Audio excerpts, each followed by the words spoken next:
My best friend Sasha committed suicide 5 years ago at 27. She was an identical twin to Sarah. Even though I'd never been that close, Sarah and I soon gravitated towards each other in order to cope. We formed an even closer bond than the one I had with Sasha, which has made me feel a little guilty at times. Still, her parents were very grateful for our new friendship, which helped with the grieving process. One thing has become a nagging issue, though. To this day, Sarah still doesn't like talking about Sasha and does not like to see any photos or videos of her twin. At first, I assumed it was the grief. I soon discovered how temperamental she could be. When her mother asked if I could help sort through Sasha's stuff, Sarah was annoyed. It went on for 4 weekends. Each week was harder and harder. Not only did I have to deal with the resurgence of grief, I had Sarah in my face. Every Friday night, I had to fend off Sarah's alcohol-fueled phone calls and threats of never speaking to me again. It wasn't until the 4th weekend when I discovered why she was so hostile. It was while I looked through a final box. Inside was a large bag filled with bundles of letters. Sarah's mom left the room, so I took the opportunity to check them out. They were all addressed to Sarah, from Sasha. My blood ran cold when I opened up one of them. The writing was scrawled and erratic. It was a threat, telling Sarah that it was time to go. Puzzled, I began checking the other letters. They were all the same, threatening Sarah to end it, as there was only room for one daughter in their family. Becoming ill, I was distracted by a photo. I screamed when I saw it was Sasha's lifeless body hanging in the family shed. I knew that Sasha had killed herself in that way in that location. The problem was, Sarah was in the photo, standing next to her sister and smiling triumphantly. Millions of thoughts flooded my mind. If Sarah was being threatened, why was she the one still living?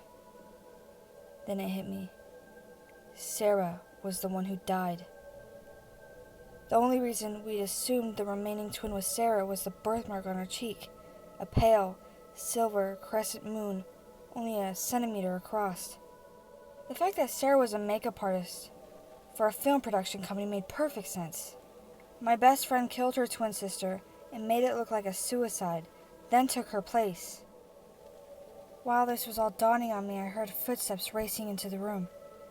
I looked up and saw Sarah, who was really Sasha, smiling in a strange way.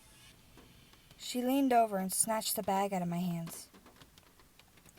"We won't need to hang on to that stuff, will we?" She also pulled the photo out of my hand and tossed it into the bag. Then she reached down and brushed my hair away from my face with a menacing look on her gray eyes.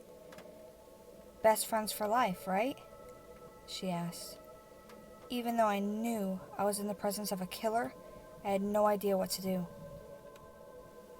When her mom came into the room with a tray of lemonade and cookies, Sasha took a glass after tossing the bag next to the door.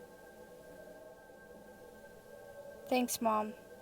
This must have been hard for you both. I'm sure Sasha is watching over us." She sipped her lemonade while looking right at me. All I could do was go along with it. I saw Sasha take the bag and throw it into the trunk of her car. By then, I was planning to call the cops as soon as she was gone, but she seemed to be able to read my thoughts. She hissed into my ear while digging her fingers into my arm. "This isn't my first rodeo, bitch, so you need to keep your mouth shut, okay?"